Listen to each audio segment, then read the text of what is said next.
The Communion of Saints is a series that seeks to share information on the life and times of the saints of the Catholic Church. Your program hosts are Father Jim Corda and Father Jack Lavelle.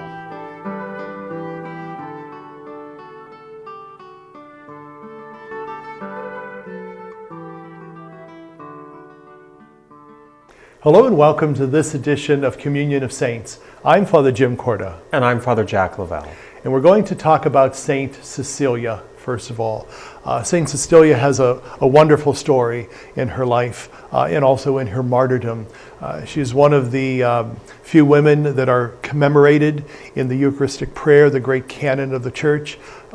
She has a wonderful life also throughout the history of the Church, in the whole sense of at her station church in Trastevere outside of in Rome, near the Vatican, is the church where the Sisters of Saint Cecilia gather and do a special thing. And we'll talk a little bit more about that later in our first segment. But let's talk more about Saint Cecilia. Well, again, as you mentioned, one of 7 women who are mentioned in the Roman canon. And we recognize in her martyrdom, which from the early church, that was how you became a saint. She was a person of great faith who sought to offer herself and even offer herself beyond her life here on earth. There's a beautiful story that as she is being martyred, and it takes 3 days for her to die, she beseeches that the Holy Father will allow her own home to become a church. And so this idea that her life is not for herself, and that really goes back to the sacrifice and the discipleship and the call from Christ, that her life is not her own, that for whatever time here on earth God has given her, it is to glorify God, but then there needs to be something that happens afterwards. And so she knows that if this is granted, then there will be a continuation of her life, this opportunity to come to faith, this opportunity to be nourished in the Eucharist, this opportunity to draw ever closer to Christ. She doesn't want it to just be her martyrdom. And that's very interesting. You know, the fact that it is 3 days and she agonizes and suffers gives her that time to see that selfishly, and we might think, how could you say selfishly about martyrdom? She doesn't even want that to just be about her. She wants to offer to others. There's this whole significance in her life through symbolism. You know, you mentioned the 3 days. She was struck 3 times with an axe to decapitate her. It didn't happen. She lived 3 days before she died. So there's this whole symbolism that pervades her lore and her life. Going on to continuing her life of simplicity and her life of total dedication to God in the order of Saint Cecilia, the Sisters. I actually had an opportunity to visit the Church of Saint Cecilia in Trastevere, where the Sisters gather. They start about 4:30, 5 o'clock in the morning with their the Liturgy of the Hours. They sing, and then they tend their daily duties. They actually raise lambs in the monastery at St. Cecilia that are sheared, and then their wool is used for the palliums, which is given by the Pope on the feast of St. Paul, the conversion of St. Paul or St. Peter at the Vatican for them. Let's talk about the Metropolitan and the significance of that in a diocese. Well, and certainly anytime someone is going to be raised to the see that has an archbishop, those lambs are shorn on, I believe it's January 21st, the Feast of St. Agnes, Agnus Dei, the Lamb of God. So the lambs are shorn and those palliums are made, and they go over the neck, the yoke, much like Christ putting the lamb on his shoulders. And so we see that ministry of an archbishop who has, there is no day-to-day authority in other dioceses within his metropolitan, but really does have a care for the greater church. In the absence of a bishop in one of those dioceses that might be connected to a certain metropolitan or archdiocese, he does have some consultative authority. But it's all done to be of greater leadership in the church. Leadership not just in administrative responsibilities, but truly the model of Christ taking that lost sheep on his shoulders. And so an archbishop is to model himself after that ministry with the great opportunities that fall before him with his diocese or ministry at the Vatican or other congregations, to truly symbolize that lifting the lost and gathering them into the fold. I think a beautiful symbolism that gathers in all of that, from St. Agnes to St. Cecilia, the sheep, Peter and Paul, the foundations of the church, and then that continued ministry to this day. It's a beautiful connection.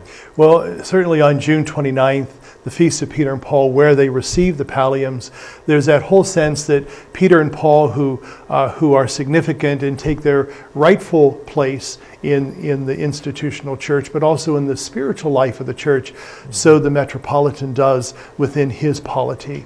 And so there's that whole sense that there's a call, there's a hierarchical call, but then there's a rather simple call.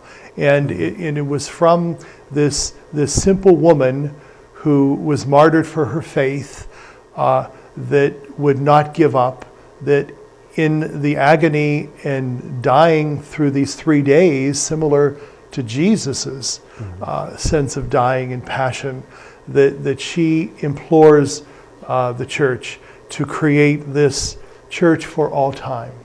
And this symbol that this church was established as a station to remind everyone that during the time of persecution, there were those who continued to practice their faith unabashedly, without any worry of peril or martyrdom or fear.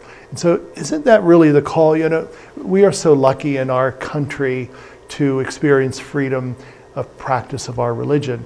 But how many in other countries experience persecution because of their faith? It almost harkens back to the early days of the persecuted church.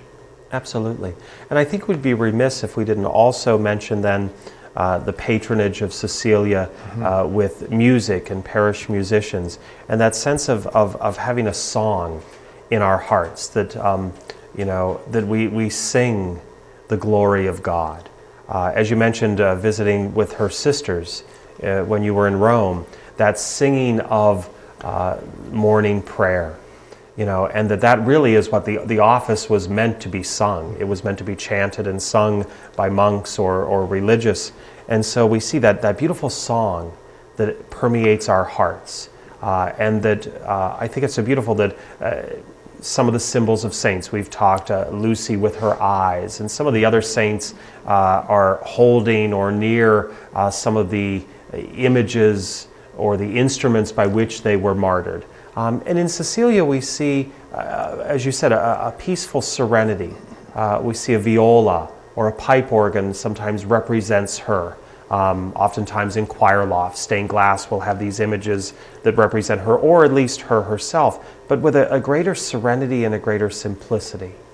What's interesting is that in 1599 her body was exhumed, and she was the first saint to be found incorrupt. And so it was almost as if the simplicity of her life was at peace in sleep. And so there's that whole sense that we are called to greater things in simplicity of virtue. We're going to take a break. Stay with us. We'll be right back. Light Moments. Here's Father Tom McSweeney. Everyone makes mistakes, but not everyone owns up to them. We're sometimes afraid we'll lose the respect of others if we admit to being less than perfect. But according to the publication Leadership, admitting mistakes is a sign of strength, maturity, and fairness. It suggests that the next time you are tempted to deny responsibility for an error, or you feel the urge to make excuses, stop. Seek some privacy and think through what happened and why. And remind yourself that nobody can be expected to be perfect. So the next time you fall short of perfection, be quick to admit your mistakes and slow when it comes to repeating them. And finally, be gentle with yourself. After all, you're only human. This message from the Christophers, New York, 10017. Welcome back to our show.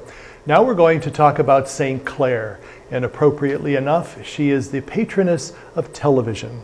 Let's talk about the beginnings of her life and her religious life journey. Well, we certainly we look at Clare of Assisi, and as soon as we say of Assisi, it calls to mind Francis. Contemporaries certainly looked to Francis as an example of how to live her life. We see that in a variety of saints, if we could call them partner saints, whether for some they were siblings or some a mentor and a disciple of theirs. But oftentimes we see the kind of the male and female counterpart, which I think from itself is a beautiful gift because it says this is for all. That the charism of Francis and Clare invites men and women to discern God's will and to discern their particular charism and particular devotion. So I think in Clare we see that beautiful gift, certainly fascinated by Francis's sense of simplicity, care for creation, and as you said with TV, also this idea of continuing the message of how we should follow Christ. It's interesting because people might wonder, why is Clare the patroness of television? Well, interestingly enough, it was Christmas Eve Mass. She was very sick, and she actually was sickly most of her life. She was in the monastery in her simple cell, and she could not attend Christmas Eve Mass with Francis and the other Franciscans. And so she prayed during that time, and during her prayer she saw a vision on her wall of the actual Mass. She was actually participating from her bed in the Mass that was being celebrated on Christmas Eve in the chapel of the monastery while she was in her room. When she relayed this to her fellow sisters and the friars, they didn't believe her. She was able to tell them down to the actual detail of everything that happened and everything that was said and prayed. And so Pius XII, in many later years, designated her as the patroness of television. We like to call her the patroness of telecommunications because it's more than just television. We know in our modern day we have lots of other gadgets that can be used to communicate and tell a message. And that's basically what telecommunications is. We tell a message that's given to us long ago, and that was really her life. But there was a simplicity in her life. And let's talk also about St. Francis. We spend some time on occasions talking about him, but there's this dual partnership, as you had mentioned. He begins the Franciscans, she begins the Poor Clares. And so there's this uniting of two groups of people, men and women, in a common search, in a common community to lift up the church. And there's this whole sense that if we recall in their lives that they're called to rebuild the church. Mm-hmm. And it's not just a thing that they did with mortar and bricks, but it was a spiritual rebuilding of the church. And how important is that in our day and time to spiritually build up the church? Well, I think we're seeing it, especially in our time now, through Pope Francis, who chose Francis as his namesake, and that sense of needing to take what is good, but cast out what has pulled us away from the message, that telling of the message, and to have us hone in on what is at the heart of the message. And that certainly is the hallmark of Francis's life, a man of wealth, but who strips away everything that keeps him from focusing on Christ and the creation that God puts forth. And so I think in Francis himself, in how Clare is connected with him, but as you said, linking it to our current day, we see in Pope Francis that same desire to strip away those things that keep us from truly focusing on God, and how to bring God's love, God's mercy, and God's peace into the world, to simplify ourselves. We see it in the selection of living quarters, of Francis, to model ourselves. Now, does that mean for each and every one of us that we should go and get rid of every possession we have? Absolutely not. Sometimes there needs to be that shared sacrifice. You know, as we said, the telecommunications. It's an absolutely wonderful thing that people have cable TV. I think of how many people today are like Clare, who are laying on a sick bed, but are renewed and re-energized by that spiritual communion with the Mass. And yet we know that there's a cable company that would like to be paid a little bit to be able to put that on. So we need to still avail ourselves of certain things. But when we recognize the blessings that we have in being able to have cable and being able to have a car, at times to make an equal gift or equal sacrifice to help those who are less fortunate. Maybe that's the message of Francis today, not to deny ourselves everything like he or Clare might have done, but to recognize our blessings and share them with others. We have just a few minutes left in our second segment. I'd like to go back to Clare's canonization. She was actually canonized 2 years after her death. Like St. Francis, who was canonized a year after his death, there obviously was a very popular cult that was part of their following. And I recall visiting several times the Church of Santa Chiara, St. Clare in Assisi. And you go down to the undercroft of the church where you see remnants of her life and the monastery. Part of that is her robes, which were very inexpensive, very rough to the touch, not indicative of her life of leisure and status that she gave up. Also, there's a vessel that holds her hair. Her hair was completely shorn off at her profession. So there's this whole sense of getting rid of the worldly and the exterior part of our life and giving our life totally, unabashedly, and totally naked to God. So there's this simplicity that is part of her life and part of the Franciscan movement that is continued today in the lives of Franciscans all around the country and all around the world. In just a moment, we're going to talk about another woman who gave her life in dedication to teaching young girls. And so we see God present in that, and we're going to talk about her in just a moment. Stay with us. We'll be right back.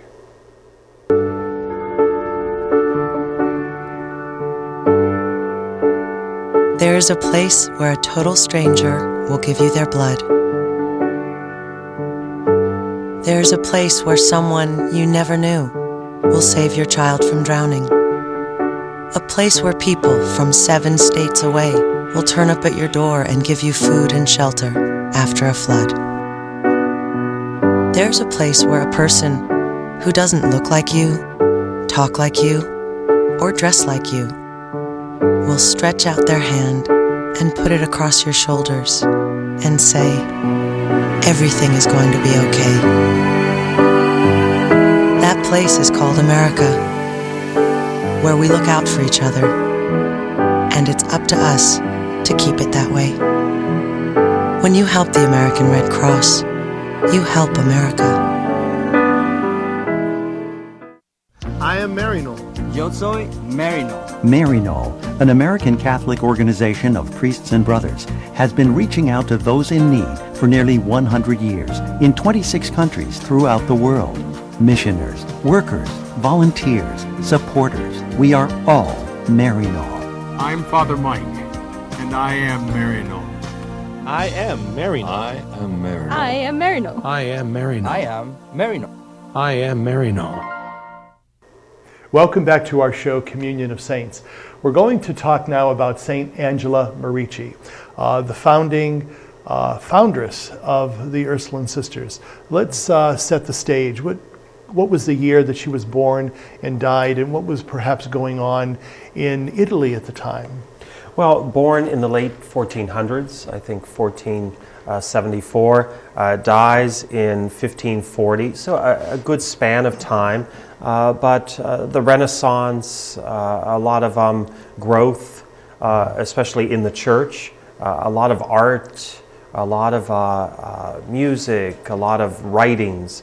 And so one of the things that certainly would have been seen is all of this is being done to advance our knowledge and our wisdom, this sense of enlightening us with all of this. And so we see in Angela Merici one who then seeks to do her part to enlighten and to spread that message. Though not a painter or a sculptor or a composer, she uses her ability of teaching to spread the faith and to illuminate the minds of young girls. Interestingly enough, I think it is true for many of us. Sometimes we try to give others what we ourselves did not have. How many parents want a better life for their children? And they'll talk about, I never got to go on vacation, so I always make it important that we go to the beach for a week. Or, I didn't have a car until I was 22, so I always said I'd make sure when my kids turned 16, we'd get them a car. She's orphaned. And yet she wants to dedicate herself to providing for these young girls, perhaps giving them a mother's role that she herself did not know. What's interesting is that she actually opened up her home and turned it into a school for young girls. And because, let's face it, at the time, women probably did not attend universities. While she is the patron of medieval universities, that was not part of the lot of women in those days. And yet she is symbolic of someone who imparts knowledge, great knowledge, to people. But not only knowledge of how to read, write, and add and subtract, but those normal, everyday challenges that young women would face in order to prepare for womanhood or life as a mother or a homemaker. And that is what she instilled in the young women, because oftentimes they turn to other unsavory ways of life in order to make money, in order to become a wife. But yet, through the prayers and the charge of Angela, these young women were prepared in a very healthy, very spiritual way. And I'm sure that through this mentorship that she brought others into the religious community of the Ursulines. She dedicates her newfound order to Saint Ursula. And so there's this whole sense that she dedicates her whole mission to someone else. It's not named after her. It's named after someone else. It's always the most confounding thing for people when they only know Ursuline, whether it's an Ursuline university, which are many, or an Ursuline high school, such as we have in our own diocese.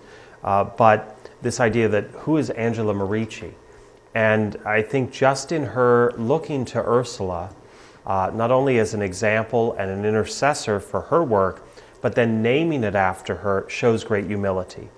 And certainly a lesson in itself being taught to those who go through those halls, that our knowledge should humble ourselves before the Lord, not exalt ourselves, that everything we're able to learn and become. And I think, again, 21st century, it might sound politically incorrect that she would have educated young girls to be good mothers and children. But that's exactly what our schools do now. If they are doing their purpose, they educate us for our potential. Sadly, during her time, that would have been the fullness of their potential. Now we can educate women to become politicians, to become doctors, to become lawyers. Anything that a boy in school can be educated for, a girl in school can be educated for. But she did exactly what schools should do now in her time. She educated them to reach their fullest potential successfully. And she was actually canonized some 250, 300 years later after her death by Pius VII. And he spoke about how her claim to sainthood was to Christianize families, and how important that was, because we're talking about obviously the Renaissance, but where Christianity would have flourished, where the Pope and the Church would have been well known and would have been patrons of many things. And yet her focus was to make sure that Christianity was part of every family life. And how important it is, in the lives of Catholic Christians. Sometimes we might be Catholic, but we might not be Christian. And there's that whole sense that we lose that at times within our families. And taking a look at our own families, how we, as cradle Catholics, were nurtured in the faith and brought up in the faith, and how Christianity was an integral part of our family's life and continues to be so to this day. And that was what the thrust of Angela Merici was to make sure that Christ would reside in every home, every Catholic home.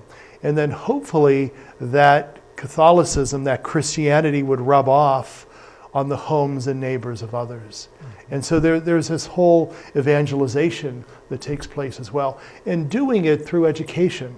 And of course we know that the Ursulines, who are involved in a variety of ministries and missions, still have that ministerial charism of education. And that was fundamental to what Angela was all about, and that is what the Ursulines are all about today. We just have about a minute or two left. Anything else that we'd like to share with the folks that are with us? We know her feast is on January 27th. Well, I think it needs to be stressed again that the work she did, as you said, as the Holy Father canonized her about that Christian families, was the essential presence for a foundation. You can't offer someone what you yourself don't possess or have. And so to lay that foundation, even though the Catholic faith is flourishing, that Christian duty, that Christian responsibility to love one another, to care for one another, to serve one another, that she really laid that foundation. And we know a mother really is the heart of the family. The mother's love, the giving birth of the children. Certainly we have the equality of mothers and fathers, but we know the very special role that a mother plays. And oftentimes it is the mother's faith that is passed on.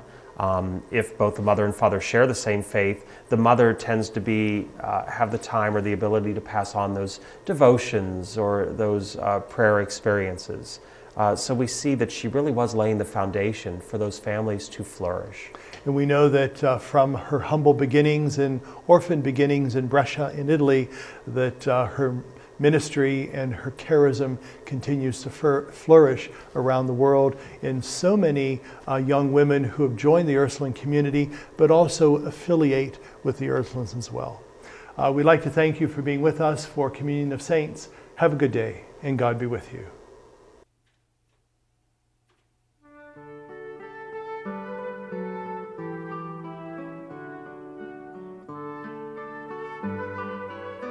The Communion of Saints was a production of CTNY, the Catholic Television Network of Youngstown. Your program hosts were Father Jim Corda and Father Jack Lavelle.